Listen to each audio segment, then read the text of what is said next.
Welcome to my shop Shubho computer sales and service centre. তো আজকে আমরা হচ্ছে একটি থিওরিক্যাল একটা ক্লাস দিব, যেটা হচ্ছে আমাদের স্টুডেন্টদের সাথে নিয়ে আসি। আমাদের আসলে ল্যাপটপ যে মাদারবোর্ডটা, এটার আর্কিটেকচার এবং এটার যে সেকশন, এই সেকশনগুলো আমরা এখানে লিখছি। আরটিসি বিসিসি একটা section, plus 19 volt, 3 volt, 5 volt, RAM section 1.8, পিসিএইচ 1.05, BCC code, GFX code. এই জিনিসগুলো দিয়েই কিন্তু আমার এই বোর্ডটা চলে। কি এখন আমার জানতে হবে যে আরটিসি বিসিসি কি, what is the RTC BCC? It is the real time clock. আমাদের প্রত্যেকটা জিনিসের ক্লক লাগে, ক্লক এবং ডাটা লাগে, ক্লক তৈরি করতে হবে। তো এই এখানে একটা ছোট্ট ডায়োড থাকবে।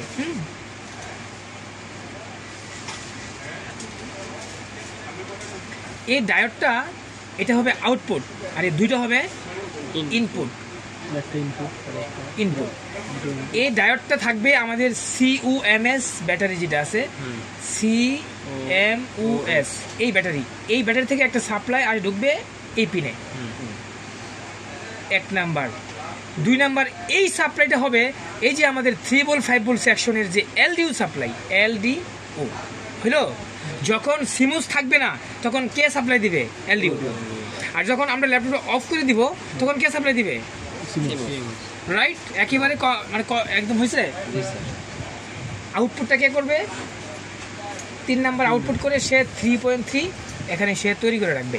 আমার দরকার হচ্ছে এই জায়গাটা ভালো আছে কিনা, কি দরকার, এবং এই জায়গাটা আমরা কোথায় খুঁজে পাবো?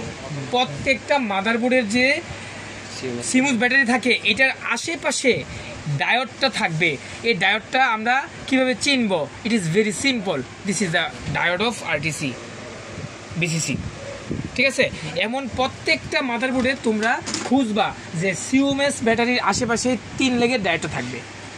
ঠিক আছে, এবং এটাকে সর্বপ্রথম নো পাওয়ারের ক্ষেত্রে মাল্টিমিটার দিয়ে এই এখানে ধরে তোমরা শর্টিং চেক করে নিবা, এটা কি গ্রাউন্ডের সাথে শর্ট আছে কিনা। নাম্বার 1 কি শর্ট থাকলে কি? হ্যাঁ, শর্ট থাকলে চেঞ্জ করবে ডায়োড। এটা কোথায় গেছে? এটা উঠাইবা, এটাই থাকবে 3.3 একটা সাপ্লাই, এখান থেকে বিভিন্ন জায়গায় যাবে। যেমন আমাদের আইও কন্ট্রোলারে দেওয়া আছে। এই যে ঢুকছে বলতে মানে এটাই হলো মেইন ভোল্টেজ আমাদের। ইয়েস, এটাই হলো যে মেইন ভোল্টেজ। এটার নাম কি বলে না?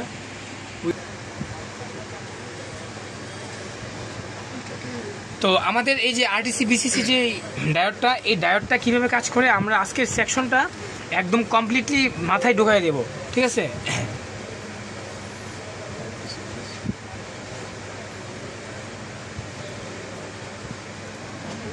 এই যে এটা কি আমাদের আরটিসি অ্যাক্সিলারি S5। তো এই ভোল্টেজটা কার ভোল্টেজ বলো তো? এই ভোল্টেজটা কার ভোল্টেজ? CMS। নো, না একটু কি শিখাইলাম একটু আগে? 3 ভোল্ট 5 ভোল্ট। ইয়েস, 3 ভোল্ট 5 ভোল্টের LDO। এটা কি? এই LDOটা, এটা হচ্ছে 3 ভোল্ট 5 ভোল্টের LDO আর ঢুকছে।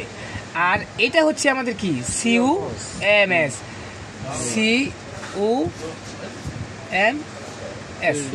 এই দেখো পাওয়ার শুজ একটা রেজিস্ট্যান্স হয়ে কি হয়েছে, এই লেগে ঢুকছে। আর এটা হচ্ছে থেকে আমাদের 3 ভোল্ট 5 ভোল্টের LDO।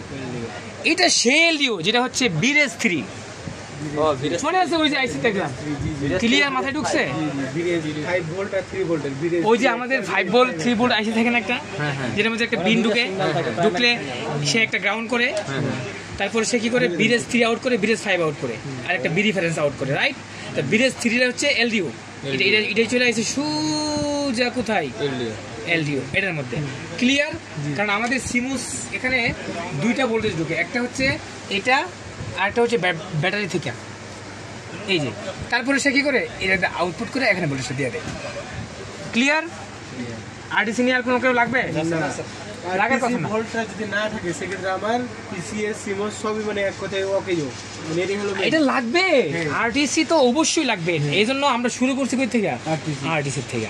আরটিসি বিসিসি এই সাপ্লাই এখানে আপনারা যদি না থাকে সেক্ষেত্রে আর পিসিটা চেক দিতে হবে। আরটিসি এই ডায়োডটা খুঁজে ডি নামে থাকবে।